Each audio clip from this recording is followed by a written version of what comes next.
Are you worried that your child is becoming obsessed with bodybuilding and going to the gym every day is no longer enough? Now they're starting to take steroids. The 17-year-old son of Caroline Spellman, the Environment Secretary, has revealed on the internet that his parents disapprove of his decision to pursue a career in bodybuilding. Posting a video on YouTube showing off his skills, he appealed for financial support to fund his hobby. Jonathan Spellman was a rugby player on the England under-16 team, but earlier this year he was suspended by the RFU after he admitted taking performance-enhancing drugs, including anabolic steroids. So why are more and more young people taking the risk to improve their looks? And what can you do as a parent if you're concerned that your son or daughter is popping pills or even injecting themselves just to define their muscles? Let us talk to Joe Keane, who's a competitive powerlifter and steroid worker at the Lifeline project in Middlesbrough. Hi, Joe. Hello, how you doing? Doing well, thank you. Steroid free, I should add. Jim McVeigh from the Centre for Public Health at Liverpool, John Moores University, is on the line too. Joe, I'll go to you first if I can. Presumably, you see a lot of people who are taking steroids. Absolutely. I see them every day of my working life. We have numerous numbers of new presentations every day of the week. Yeah, absolutely. We have over 1,500 registered users in Middlesbrough at the moment. Have you ever taken them yourself? I have done, yeah. About 8 years ago, I used them for, I self-medicated for a repeat injury, ironically enough, playing rugby as well. And so what do? If you self-medicate, they swell a bit the area, they stop it swelling, or what do they do? No, not really. Well, they increase protein synthesis, so they increase your ability to heal. So depending on how you train, you would potentially be able to increase the size or your strength or those kind of things. So a bodybuilder or a weightlifter would use them because they build muscle very quickly? Yeah, and that's kind of the reason that most people that we see in our service use them as well. Not necessarily bodybuilding, but people that want to be bigger than what they are currently. Jim McVeigh, what's the downside? There's a range of adverse side effects.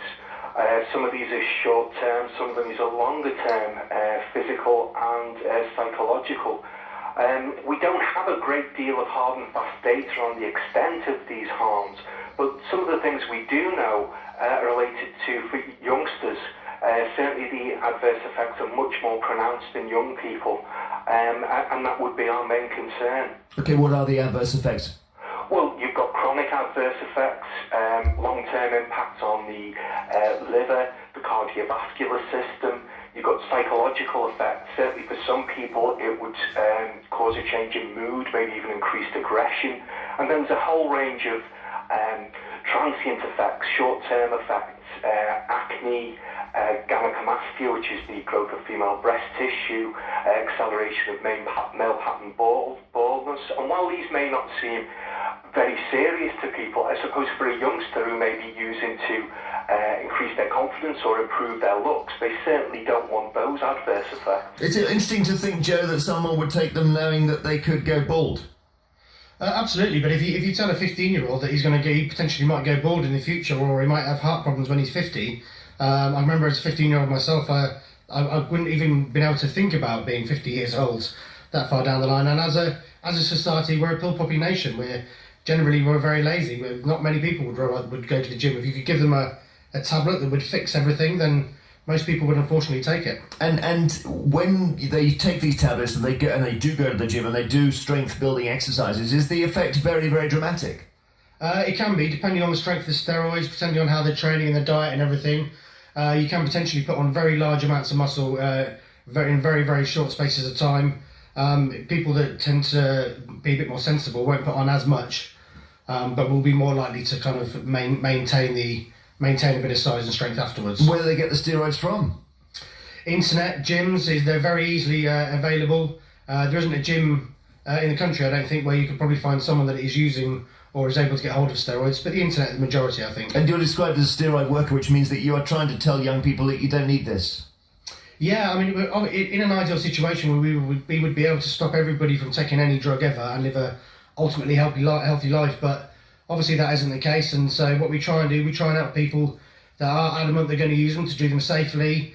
We try and, young people in particular, like Jim was saying, we're very keen on getting them young, getting some education into them, getting some information into them as well, and hopefully providing them with enough information that will put them off doing it, or that will enable them to get size or achieve their goals without using steroids. Well, let's just talk about that bit, whether it's possible to do that without using steroids. Jim McVeigh, is it possible for somebody to become a champion bodybuilder without using steroids? Is your body capable of putting on that much muscle?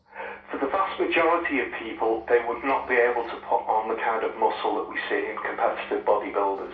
While I would never say that I'd never say never, I think it's highly unlikely that people will be able to attain that size. So those of us who, when we were young, used a bull worker, which has made... The fact that I mentioned that earlier with Ken Bruce has made people laugh, because I think everybody had one 30 years ago. They didn't work at all, did they? You could get some effects, but I mean, really we're looking at such a different situation with what we expectations and potential for physiological development, even compared to the 1970s. You look at how people are portrayed in the media, how they're portrayed in films, and you look at competitive bodybuilders, and there's no comparison. You just look at the sports people, you look at the everyday television people, they all have sort of stylized body appearances, and for many people they can't actually achieve that. I noticed that on the box the other day because I was watching Desperate Housewives, Joe Keane, and the blokes are very toned. Even the middle-aged ones they do look like they're in the gym 5 days a week minimum.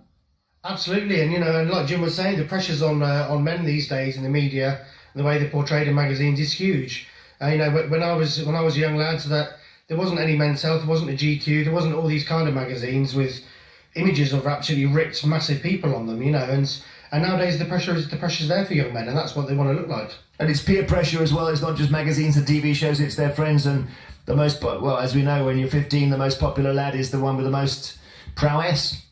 But also we get a lot of the younger people using them as to kind of combat, confidence issues and things like that, but like Jim was saying, in the end, it could actually make them more prevalent, mental health concerns. Anything wrong with bodybuilding per se, leaving out the drugs?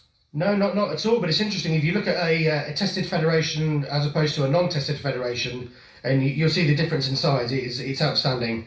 And it's the same as myself as a competitive powerlifter, the difference in lifts, the difference in strength between a tested federation like mine and a non-tested federation is huge. Thank you very much, Joe Keane, competitive powerlifter, and Jim McVeigh from the Centre for Public Health at Liverpool John Moores University. You may be a bodybuilder and you may want to tell us that you're doing it without any drugs at all. We'd love to hear from you. If so, is there such a thing as a bodybuilder who's never popped a pill?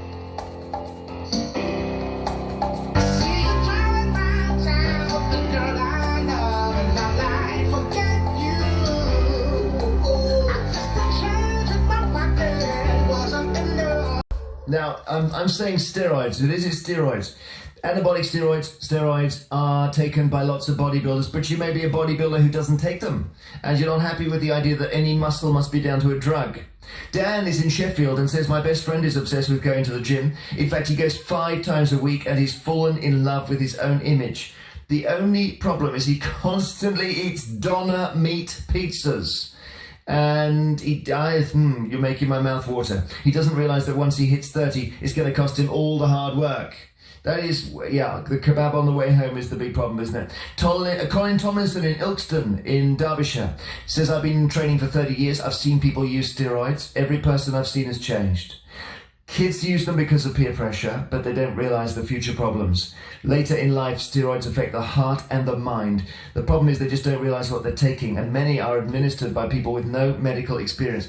If you're taking steroids to build your body up, you are crazy.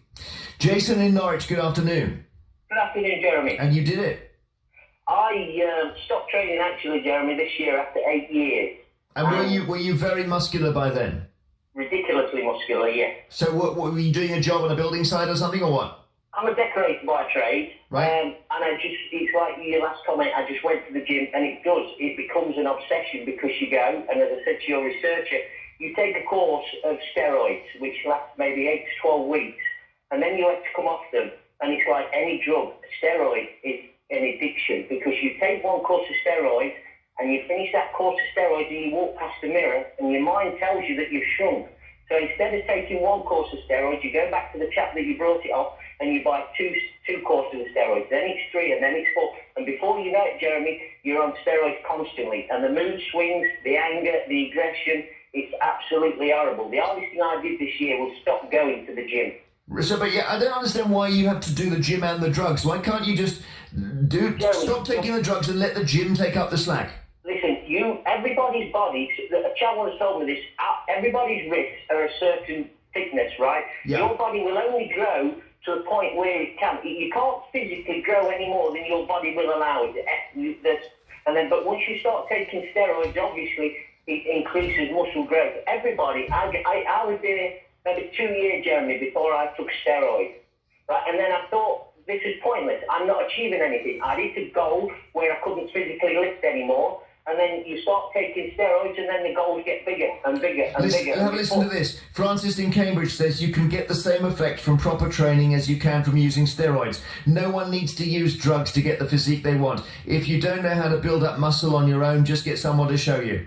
Jeremy, nonsense. You go to any bodybuilding competition, right, and I guarantee you there's not one of them bodybuilders that's not taking steroids. Your body can, yes, I'm not saying you can get defined, anybody can get defined by lifting weights, but in order to get big and for your muscles to get bigger, you have to take steroids, honestly. I've seen it. Let me ask you a question, Jason. Are you a shorter man? What am I? I'm 5'8". 5'9". Okay. So you're not tall. And is it the case that a lot of steroids are taken by people who are embarrassed that they are short? No, I think it's basically, like your last comment says, what it is, you go to the gym and you see everybody else getting big around you, and you want to go out on a weekend, you want to wear that tight t-shirt, you want people to notice that you are getting bigger, so you take steroids. It's as simple as that. To be fair, steroid now is actually the biggest drug in England. Not your Class A's and your Class B's. Steroid is the biggest drug in England that's been taken. Okay, thank you, Jason. All the best. Well done for getting off them as well. Thank you very much. Hey, Jeremy, great show. Oh, bless you. Thanks a lot. I love doing it. Cheers, buddy. Bye-bye. Bye-bye. I like that, buddy. Lou in Yorkshire text. Caroline Spellman, the Cabinet Minister's son, was suspended by the Rugby Football Union, the RFU, for using steroids. My son plays rugby too. At youth level, you don't get picked for the first team unless you are big. No matter how well you play, you don't get picked. So the pressure is on to beef up. And that is the pressure that runs right up to the top. It's very interesting. I remember at school. At school, everyone didn't take steroids, but it was all about prowess. When you're a 15, 16-year-old young man, it is who can run the fastest, who's the hardest, who's the most muscular. You know, what you're reading is really not of any interest to anyone. I knew about Emily Bronte. That didn't count. Mark Allen emails, in the amateur ranks of bodybuilding, people could compete without the use of steroids and build enough size to win these competitions. But within the professional ranks, especially Mr. Olympia, the size these men would have to be is unattainable without steroids. Anyone trying to make it to this level may feel enormous pressure to take them. And let us talk to somebody here who knows all about this. Bradley Hancock in Huddersfield, your great uncle was Mr. Universe and Mr. Britain. Right, and so he was the one who was on the cover of the magazines with, was it that? I've got all their magazines. Yeah, and what did they spray them with? Was that cuprinol or some kind of fence thing where they got very, very brown and the rippling was incredible, wasn't it? Do you know what? I wouldn't know what they covered them in back then because it was 1960 was when he won Mr. Universe. And did he take drugs? No, of course he never.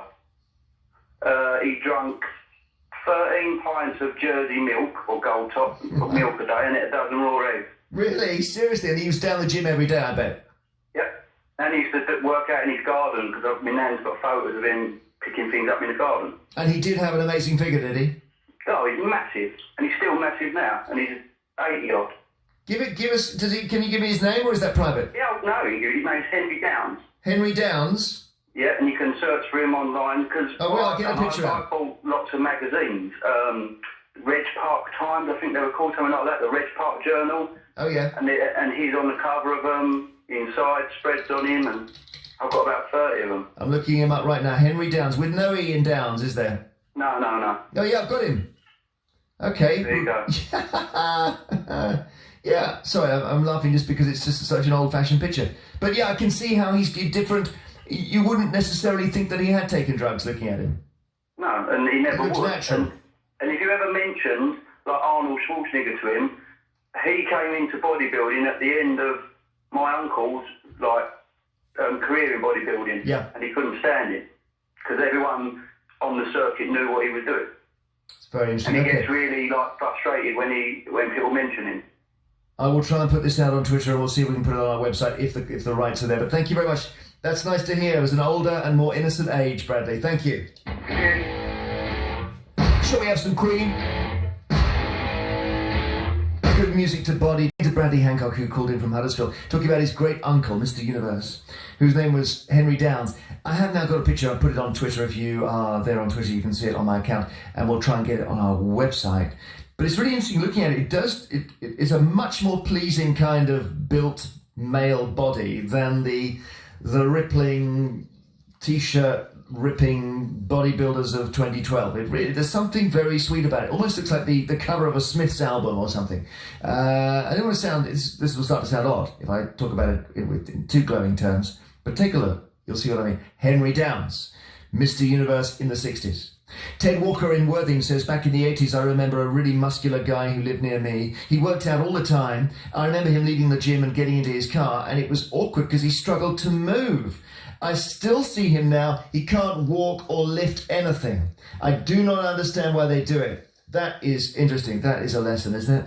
Jay has texted, as a 39-year-old man who took up weightlifting just a few years ago, I understand both the obsession and why people use steroids. Gains can be very hard to come by, especially as you get older, and it's impossible not to compare yourself. If I'm honest, the reason I'm not on them is more due to lack of availability and the fact that my wife would kill me, rather than a moral view. Oh, listen, the fact that your wife would kill you is a moral view. Andy Darmy emails, I am by no means an expert on steroids, but I know more than the average person, having taken several courses. My concern is that you mix sensible steroid use with steroid abuse. I attend a relatively small gym. I could point out at least 30 young men, this is amazing, who are taking various forms of steroid. I honestly believe that taken correctly, they're a relatively safe way of increasing muscle mass. But as with any drug, abuse leads to detrimental effects. This is such a great record, Gordon Lightfoot. Says, my husband took steroids years ago for bodybuilding, and it was an awful time for us. He became very aggressive mentally and sexually. He was also impotent and grew lumps under his nipples. Why, oh why would anyone do that to themselves and their loved ones? Our marriage broke up and he now has kidney bleeds. Can you imagine? Why? Yeah, why? Exactly. There'll be more questions. Why? Different stories after the news. Blame Gordon Lightfoot for the timing. It's Radio 2.